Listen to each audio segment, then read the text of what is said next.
à vous tous, qui êtes l'Église du Christ, ici dans le temple de la Margelle ou chez vous. À vous tous, la grâce et la paix vous sont données de la part de Dieu notre Père, en Jésus le Christ, notre frère et notre Sauveur. Dieu a brisé les barrières, il s'est faufilé parmi nous, en Jésus souriant, en Jésus partageant ses récits, en Jésus contesté, contrariant, aimant et pardonnant. Dieu a rejoint chacun et chacune. Il nous a touchés, révélant comment nous sommes tous un en Jésus-Christ. Et je vous invite à le saluer avec la première strophe du psaume 95. Je vous invite à vous lever.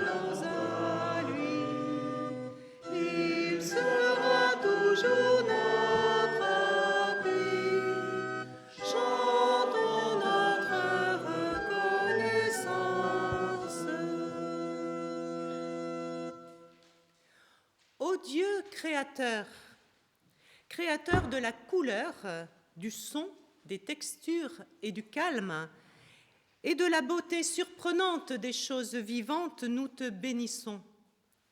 Ô Dieu, créateur du granit et de la graine de moutarde, des nuages et de l'éclat des étoiles, des tremblements de terre et des battements de cœur, nous te bénissons.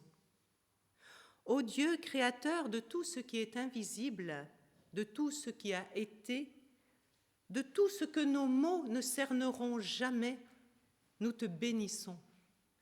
Ô Dieu, notre Créateur, nous qui sommes les enfants de ton amour, les créatures de ta bonté, les gardiens de ta création, nous te bénissons. Pour ta création, pour la confiance que tu as mise en nous, pour ton amour pour nous et ta bonté sans fin, loué sois-tu. Et nous allons poursuivre notre louange avec le cantique que toute la terre acclame ton nom. C'est le numéro 263 sur les recueils.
Prier Dieu, c'est aussi écouter sa prière, entrer dans sa prière. À travers une prière du Conseil œcuménique des Églises, nous nous plaçons maintenant devant Dieu dans une attitude de repentance et dans le désir de recevoir sa guérison et l'appel de sa grâce. Je nous invite à la prière.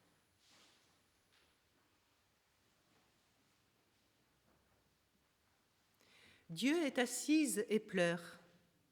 La merveilleuse tapisserie de la création qu'elle avait tissée avec tant de joie est mutilée, déchirée en lambeaux, réduite en chiffons.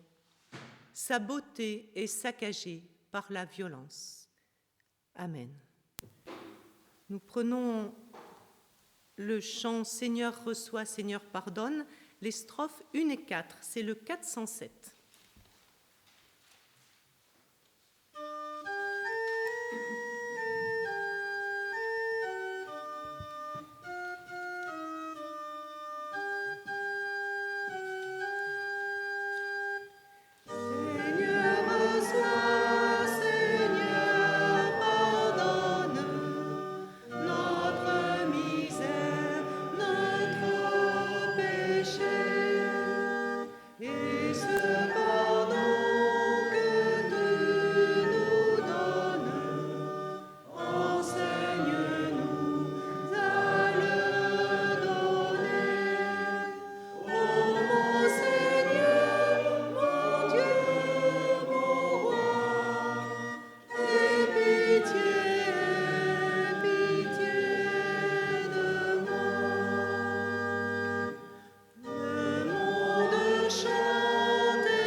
Dieu est assise en pleurant, mais voyez, elle rassemble les morceaux pour tisser à nouveau.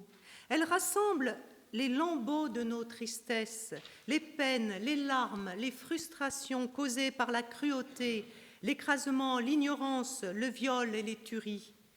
Elle rassemble aussi les chiffons du dur travail, des essais de plaidoyer, des initiatives pour la paix, des protestations contre l'injustice, toutes ces choses qui semblent petites et faibles, les mots et les actions offertes en sacrifice dans l'espérance, la foi, l'amour. Et voyez, elle retisse tout cela avec les fils d'or de l'allégresse en une nouvelle tapisserie, une création encore plus riche, encore plus belle que ne l'était l'ancienne.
Dieu est assise, tissant patiemment, avec persistance et un sourire qui rayonne comme un arc-en-ciel sur son visage baigné de larmes. Et elle nous invite non seulement à continuer à lui offrir les lambeaux et les chiffons de notre souffrance et notre travail, mais bien plus que cela.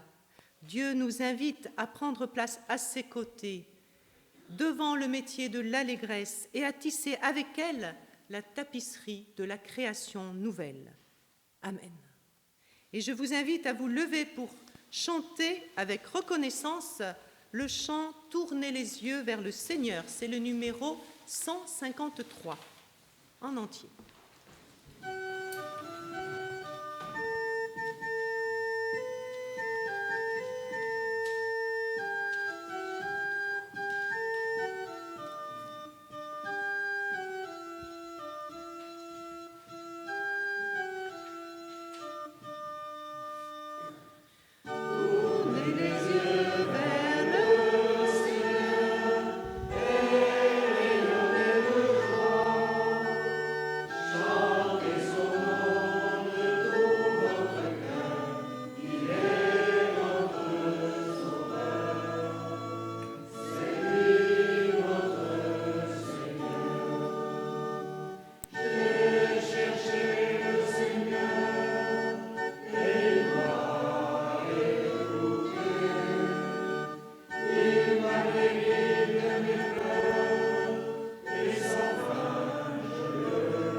La semaine dernière, nous étions sur la montagne de la Transfiguration pour une révélation hors du commun, pour faire halte, pour un avant-goût de résurrection. Mais c'est en bas de la montagne que nous passons le plus de temps dans notre vie. Et donc c'est aussi en bas de la montagne avec nous que Dieu se fait connaître et que la bonne nouvelle se vérifie et s'incarne. Ce matin, nous retournons sur les chemins de Galilée en écoutant un double événement intense en émotion. Mais avant d'écouter, nous prions.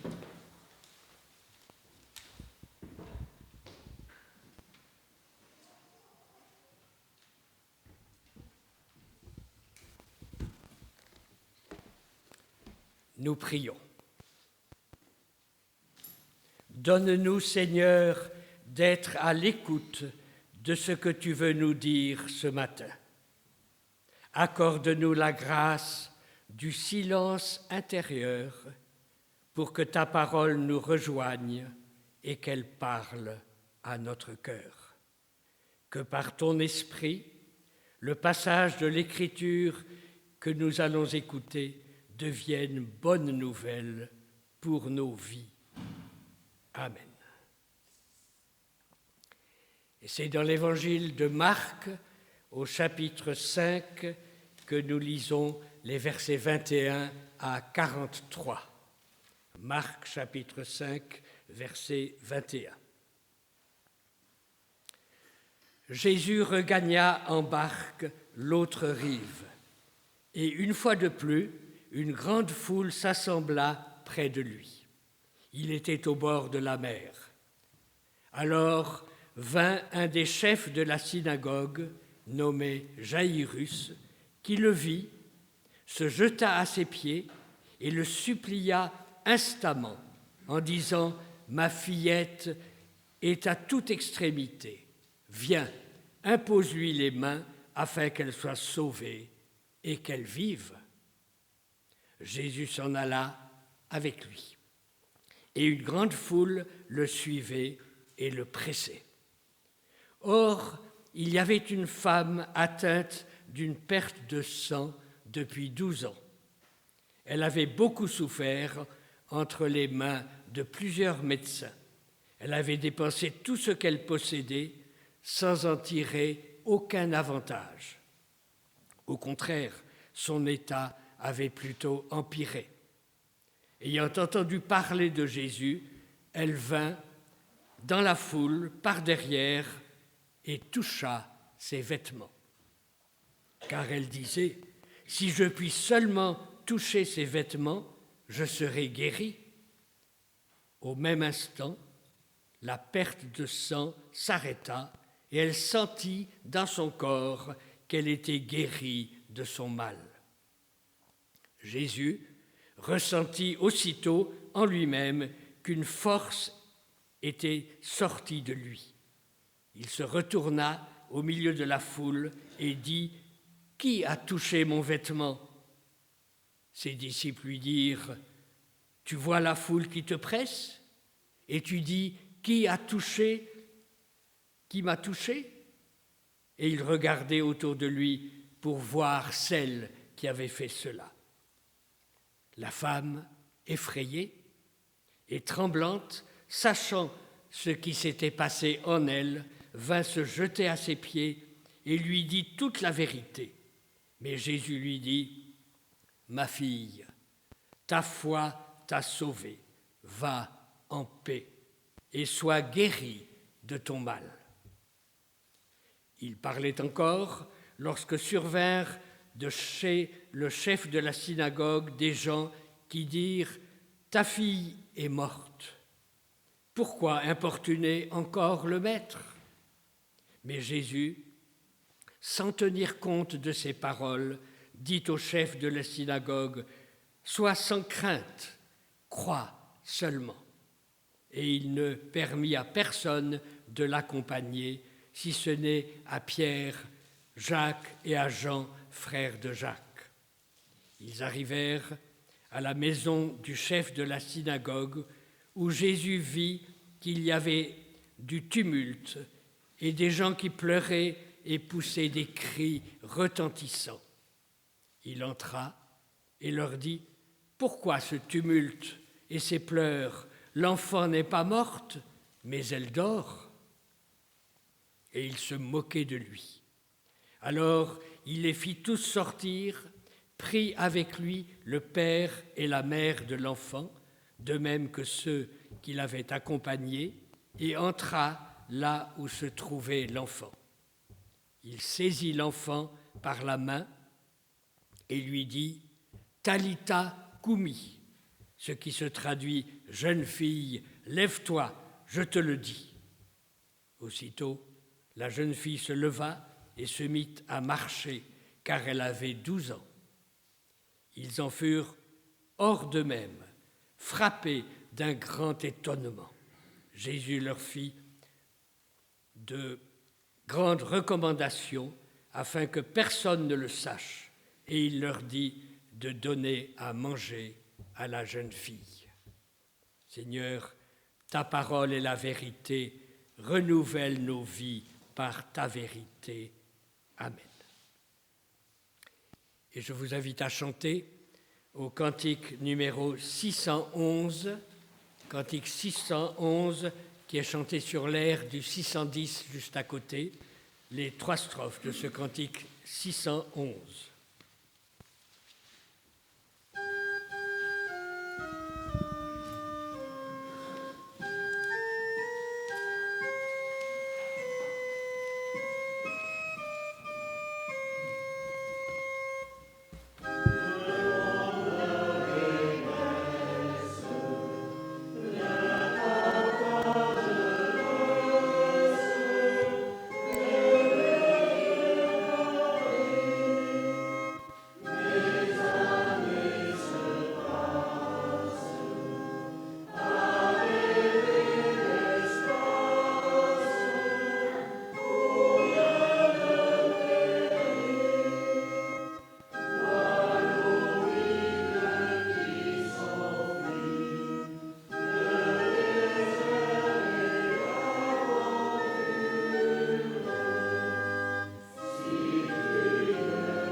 une adolescente est en train de mourir et son père vient appeler Jésus à son chevet, Jésus comme l'ultime recours avant l'issue fatale.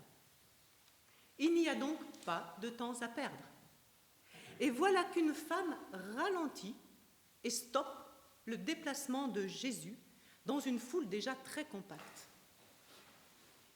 Cette femme, qui ne doit plus être très jeune, perd du sang depuis 12 ans.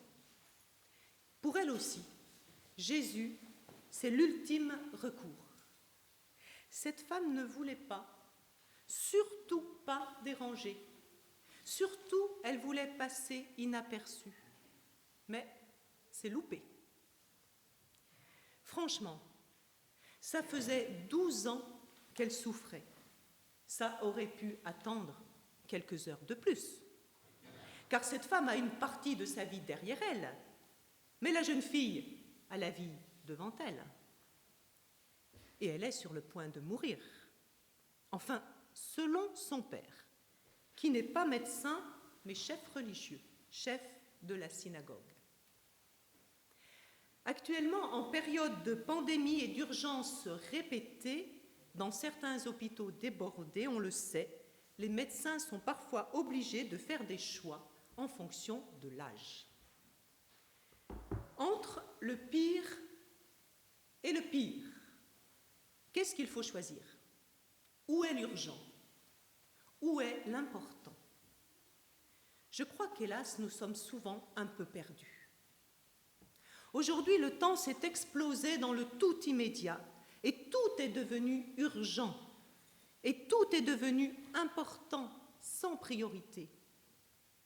Et quand il est question de vie ou de mort, nous n'avons plus que le choix de ne pas choisir.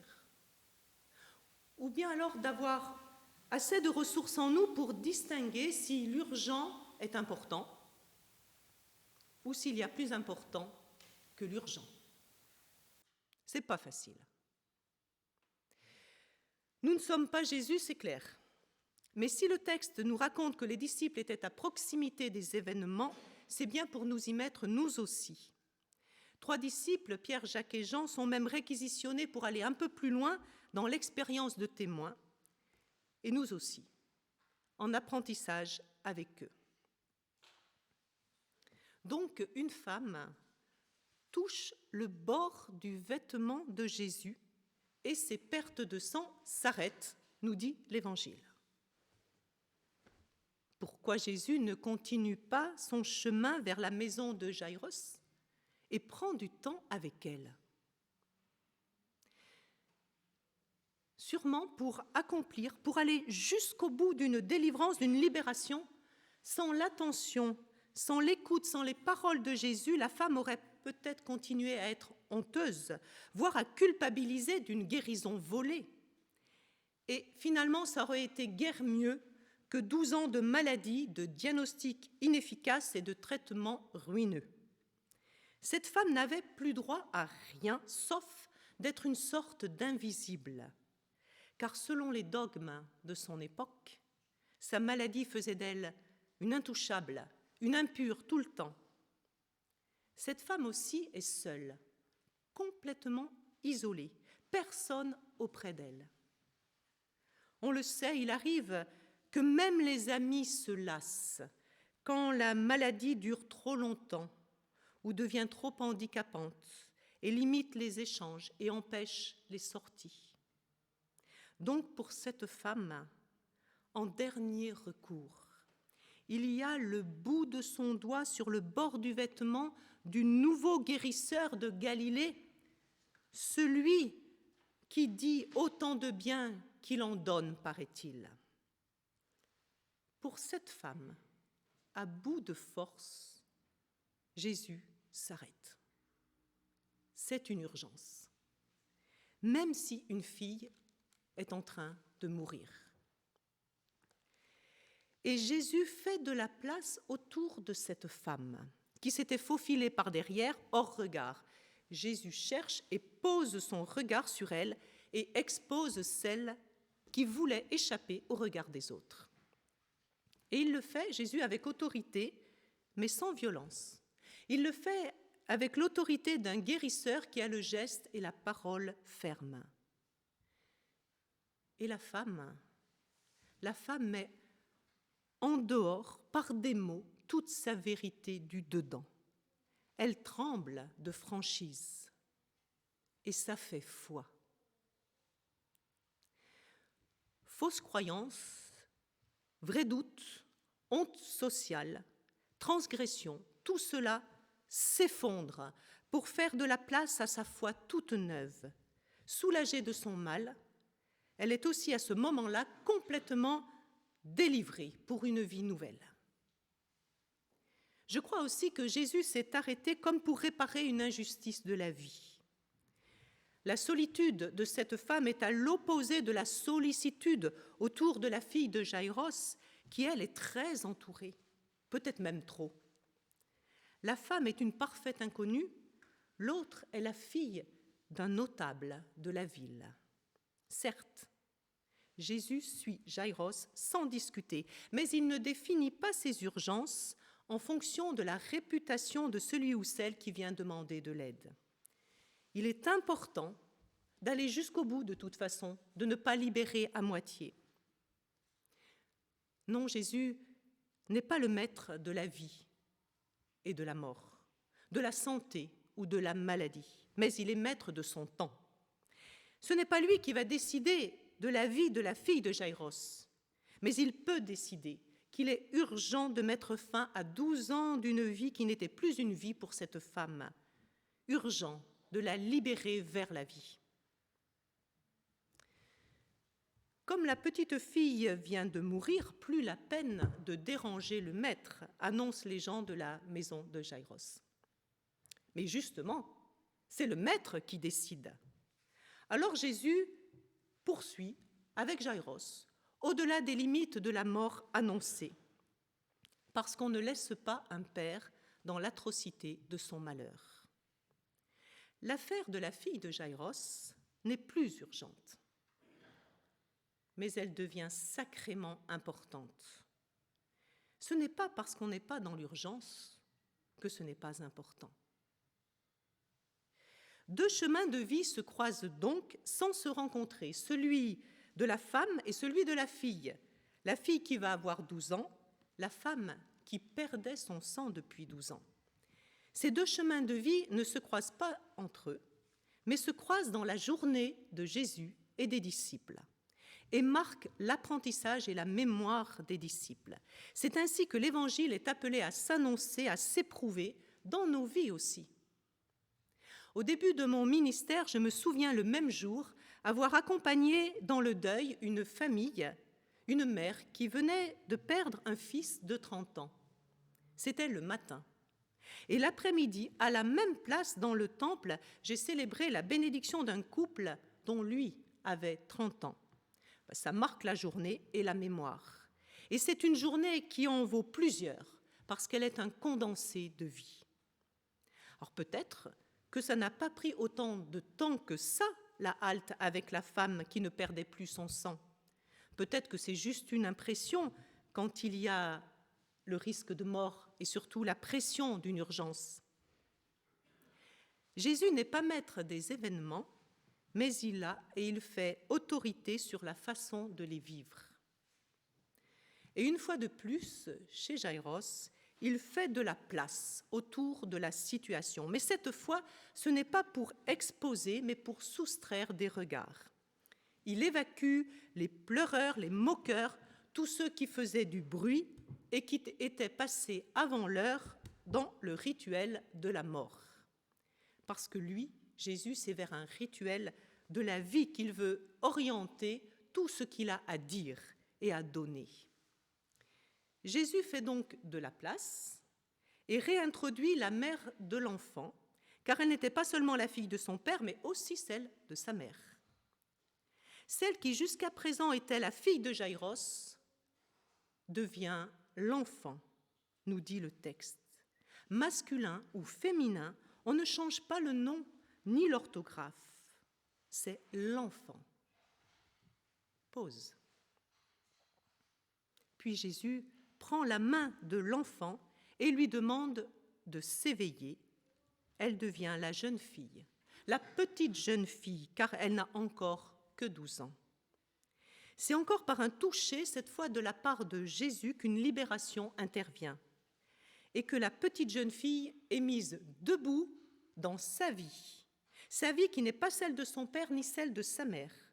Chacune est remis à sa place pour ne pas empêcher la vie de grandir en chacun et aussi pour ne pas empêcher la belle et la juste relation entre chacun. Parfois, dans la pression de l'urgence, on panique et on perd de vue les enjeux de la situation et leurs conséquences à plus long terme.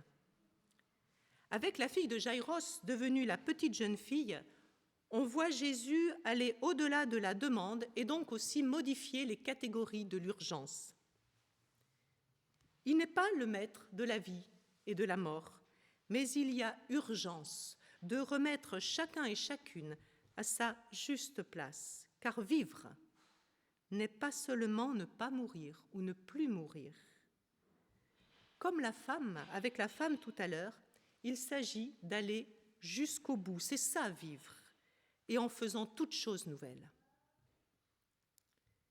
Je trouve, dans ce récit d'évangile, assez impressionnante la façon dont Jésus agit. Avec sérénité, avec autorité, écoutant chacun, protégeant celui ou celle qui doit l'être. Une femme trop longtemps honteuse, un père dans la détresse que les autres projettent déjà dans le deuil, une fille à l'aube de son adolescence. Ce qui est étonnant dans ce récit, c'est aussi le silence qu'on entend malgré la foule, malgré les cris, les pleureurs. J'ai un peu l'impression qu'on avance dans l'ombre de Jésus aussi près de lui que la femme qui vient par derrière toucher le bord de son vêtement. J'ai l'impression aussi qu'on est dans le cercle de silence avec les 3 disciples et les 2 parents qui l'accompagnent là où se trouve l'enfant. Dans l'agitation, dans la pression des paroles et des corps, l'attitude de Jésus n'est pas du tout spectaculaire, mais fait toute la différence. D'abord, Jésus met de la pudeur. L'urgence de la pudeur au milieu des excès et des confusions. Silence, par exemple, sur les paroles de vérité que la femme toute tremblante dit à Jésus, paroles qui tombent directement dans l'écoute de Jésus. La franchise de la femme ne regarde pas tout le monde, mais le fait que Jésus l'écoute, cette femme, oui, ça regarde tout le monde. Pudeur aussi quand Jésus évacue tous les voyeurs autour du corps inerte de la fille qui devient femme, et que seulement par la main, il la fait se lever. Dans l'agitation, dans la pression des paroles et des corps, ce qui semble faire une différence, c'est pas grand-chose, mais c'est toute la tendresse de Jésus qui prend le temps. Et donc, une seconde devient une éternité. Sur la femme usée par la maladie, il pose son regard et lui dit « Ma fille ». À une fille en train de devenir femme, il prend la main et il dit « Lève-toi ». À la femme, Jésus dit « Ta foi t'a sauvée ». Et au père déboussolé, il dit « N'aie pas peur, crois seulement ». Jésus nous invite donc, comme la femme, à libérer avec lui la franchise de notre foi. Jésus nous invite aussi, comme le Père, à protéger le murmure de notre foi de tous les impératifs, surtout ceux qui nous veulent du bien. Alors peut-être, dans le désordre des urgences, on saura reconnaître celles qui sont prioritaires pour la vie. Pas pour rétablir la vie, mais pour la réveiller. Amen.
Je vous invite à vous lever pour confesser notre foi.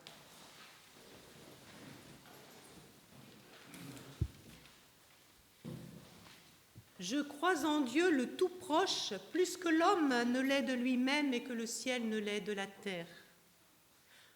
Je crois en Jésus-Christ, face divine de l'homme et face humaine de Dieu, humble, vive et crucifié.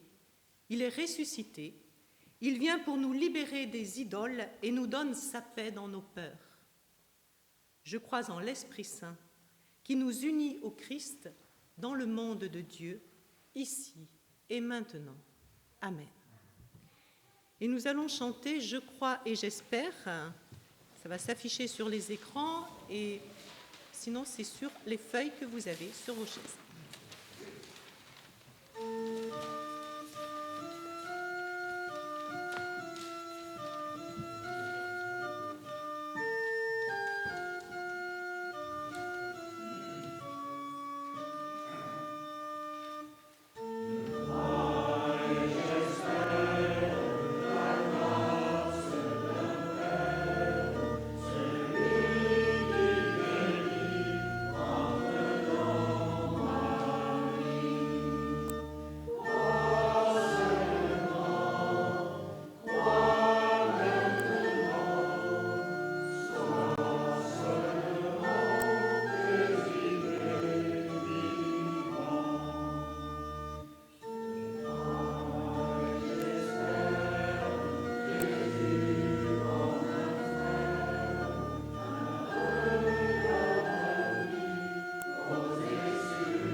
Voici maintenant le temps d'échanger de brèves annonces.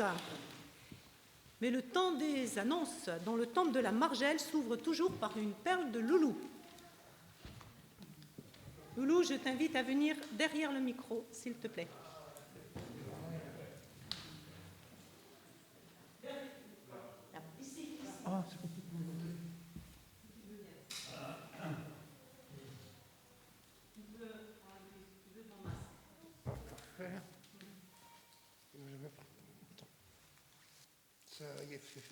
Pour articuler, je lis les choses. Alors, dans le christianisme, valorisons tous nos charismes pour le bien commun. Et une petite parenthèse, je crois que là, l'avènement de la liberté, de l'émancipation, relève du féminisme des islamistes.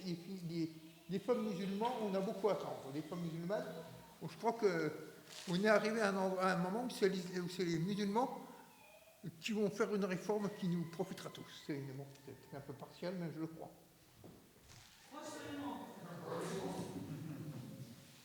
Merci Loulou.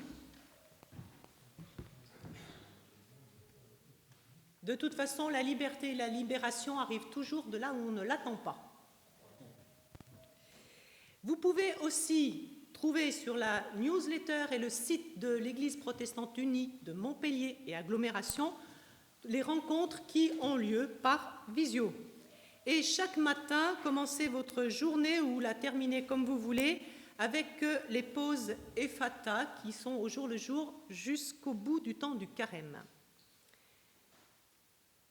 Je nous invite à la prière. Seigneur, voici le moment de notre offrande. Apprends-nous à la convertir en paroles et en gestes pour faire découvrir autour de nous les trésors de ta parole d'amour et de liberté. Amen.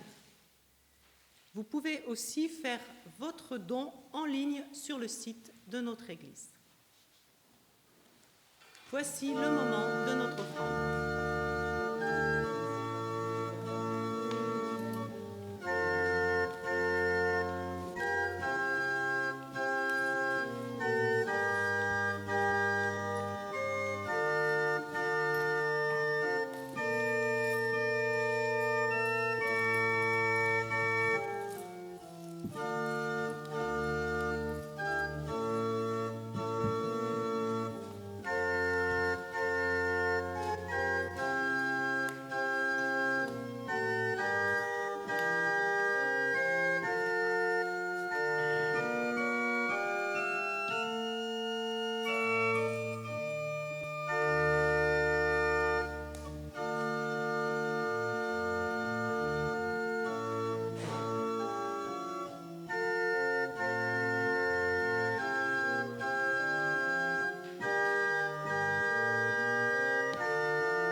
Nous nous unissons maintenant dans la prière d'intercession.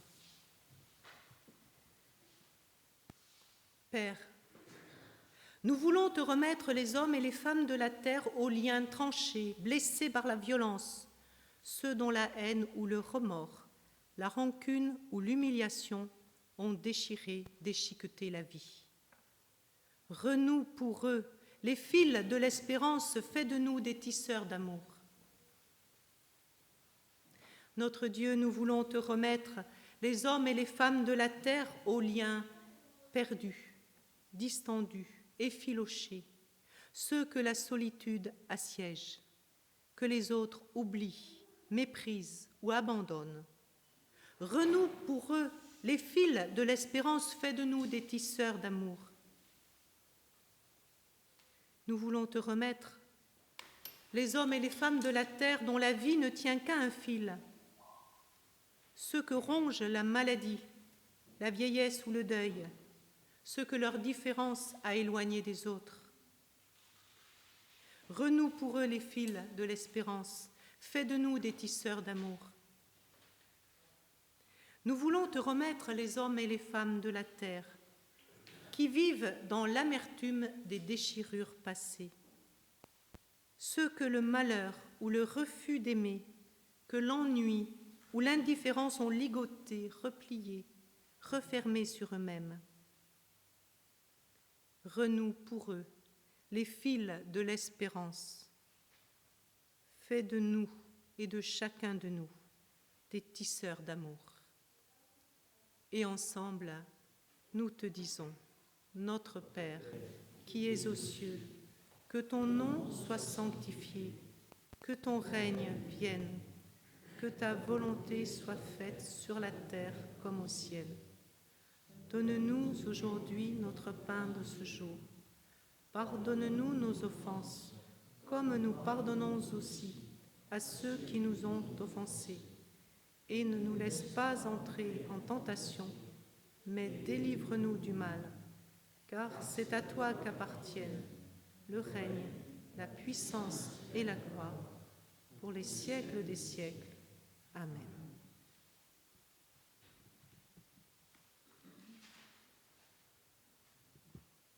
À la suite de l'évangile entendu, partons dans notre semaine avec ces deux phrases. Le malheur n'a que des engrenages et la joie n'a que des inédits. Je vous invite à vous lever pour recevoir la bénédiction de la part de Dieu. Dieu vous bénit et vous garde. Dieu fait resplendir sur vous sa lumière et vous accorde sa grâce. Dieu tourne sa face vers vous et vous donne sa paix. Amen. Et avant de nous séparer, nous allons chanter que la grâce de Dieu soit sur toi. Nous allons chanter ce chant 2 fois pour nous donner aussi réciproquement une parole de bénédiction. C'est le cantique 882. Nous le chanterons 2 fois.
Bonne semaine à chacun et à chacune.